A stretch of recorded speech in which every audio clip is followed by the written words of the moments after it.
აქ წინანდალში სხვანაირად ფიქრობს კაცი. აქ წინანდალში სხვა გვარად უნდა უცემდეს გული ქართველს. აქ წინანდალში იწყება რაღაც ისეთი საოცარი რამ თავგადასავალი ქართული სულისა, რომელიც თავის თავში იტევს მთელი ერის ისტორიას. აქაურობა თითქოს სარკმელია. სარკმელი წარსულში, სარკმელი აწმყოში, უკეთ რომ დავინახოთ, სარკმელი მომავალში. ამავე დროს ეს არის სარკმელი, რომელშია ჩვენ შეიძლება თუ გულით შევიჭვრიდავთ, განვჭვრიდოთ უსასრულობა, მარადიულობა, ის ლტოლვა ქართულის სულისა, რომელი ლტოლვაც აი აქ, სადღაც შორს სოფლიო მეგაპოლისებიდან 10,000 კილომეტრით დაშორებულ სოფელში ქმნიდა იმგვარ ვითარებას და გარემოებას, რომ ყოველი ადამიანი წარსულშიც და ახლაც და მომავალშიც დაინახავდა, ხედავს და შეიძლება დაინახოს ის, რომ ადამიანი დედამიწის რომელ გეოგრაფიულ წერტილშიც არ უნდა იმყოფებოდეს, თვითონ განსაზღვრავს. იქნებ სწორედ აი ეს წერტილია, აი ის მეგაპოლისის დარი ადგილი. იქნებ სწორედ ეს წერტილია ის, რაც თუ რაისკენაც განსაკუთრებით ახალგაზრდა ადამიანის ჭაბუკების, გულების სულ მიისწრაფვიან, რადგან უნდათ რომ იყვნენ სოფლიო მოვლენების ცენტრში. არადა ცენტრი თავად ადამიანია, თავად ადამიანია ის საოცარი სამყარო, რომელიც განსაზღვრავს თუ როგორ იქნება ღმერთის მიერ შექმნილი სამყარო. წინანდალი. აქ ყოველ მოსვლაზე სრულიად განსხვავებულად აღიქვამ. იმიტომ რომ იმდენია აღსაქმელი, რომ არავინ იცის რა წამოვა უფრო წინა პლანზე. დღეს არც მეგონა რომ ჩემს ნაფიქს ვიტყოდი, იმიტომ რომ იმდენჯერ გამეგლიჯა გული ჭავჭავაძეების ისტორიის კიდევ ერთხელ მოსმენისას.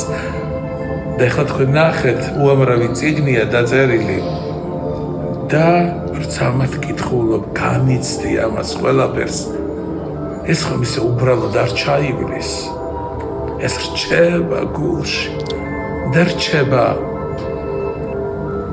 ერთის მხრივ სულიერ ტანჯვა და მეორის მხრივ იმედად, რომ თუ კი ეს სასახლე ამდენი თავგადასავლების მერე ისევ დგას,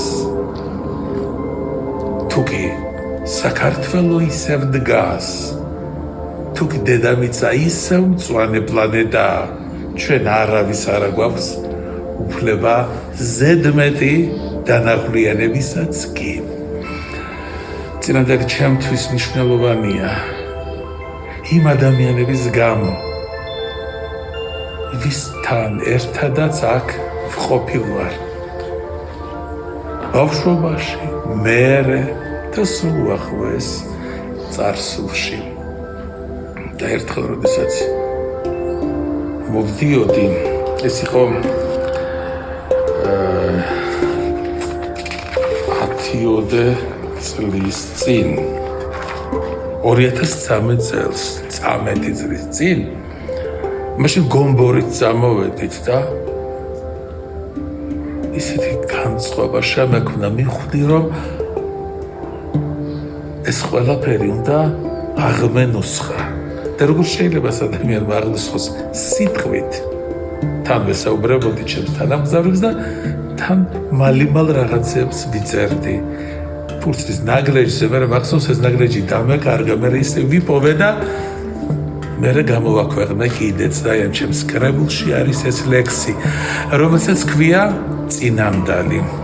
მას სამწუხარებული ჩვენი მასპინძლის დიდებული ქართველის ალექსანდრე ჭავჭავაძის სიტყვები აქვს სამწუხარებული, სხვანაირად არც შეიძლებოდა. ვა დრონი დრონი ნაგებნი მტკბარად წარილტნენ გაქრენ სიზმრებრივ ჩქარად. და ეს ვა დრონი ალბათ არსენ ჭავჭავაძის მამულის ეპიტაფია.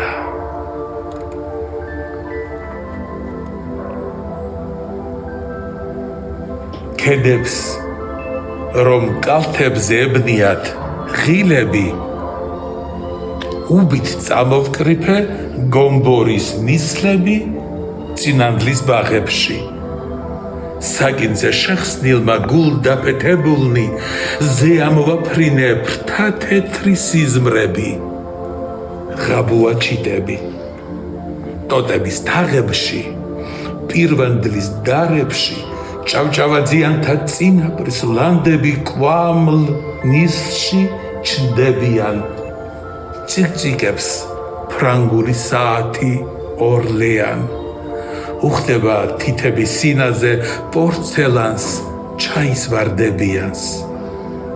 ჭვიდბარე სურებში ლალის ფრობს ნაწური. ოქროში ცურვილობს მასპინძლის ასულის აჩრდილი საყურის. ფერმრავალ სალონში ლამპარომ უნათებს, უბით წამოვკრიფავ მათ ხატებს, სურათებს, ბურს ფარდებიანს.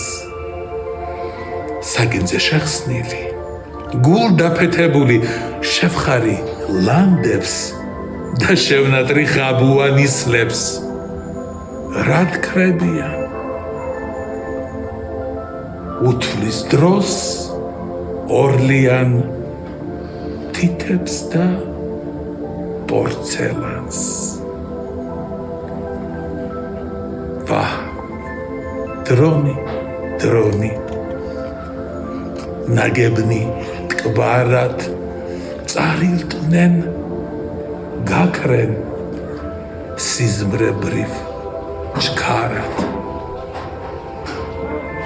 ქრება ამწუთი სოფელში და ეს ყველაფერი იბადება იმ მარადისობაში, რომელიც რომ ჭვრიტო ერთხელ მაინც უნდა მოხვიდი აქ და შეისისხორცო წინანდლის მიწაწყალი.